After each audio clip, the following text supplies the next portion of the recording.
دا وخت د پیښور منډهو کې دوه قسمه پیاز په نظر راځي، یو سپین چې 200 روپۍ کیلو دی او بل سور پیاز چې 2.5 نه تر 300 روپو پورې بیه لري. کاروباریان وایي پیښور کې دا وخت زیات پیاز د پورته هیوادونو نه راځي. نه جی دا ټول بار نه راځي، دا یو ځای چې دی تاجکستان پیاز دی او یو ځای جی افغانستان پیاز دی.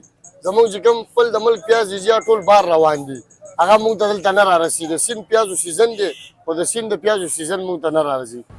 د پاکستان د تجارت وزارت شمیرو تر مخې هیواد کې د 4 میلیونو ټنو پیازو هر کال ضرورت وي، خو تیر کال 2.5 میلیونه ټنه پیدا شوي وو او په دې کې بیا 6 لکه ټنه بهر ملکونو ته ولېږل شول چې له امله یې ځایي منډهو کې د پیازو کمی راغلو او قیمتونه پورته وختل.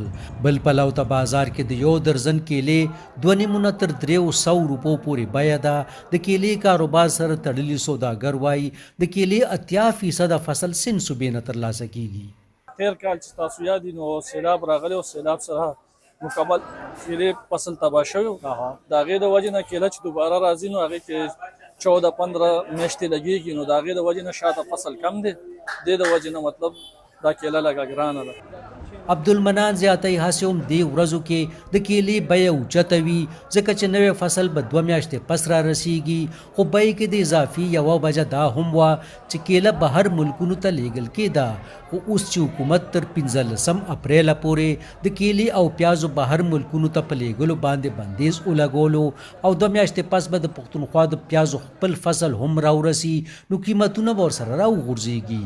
د همکار هاشم علي سره مدثر شاه، وایس اف امریکا، ډیوا، پیښور.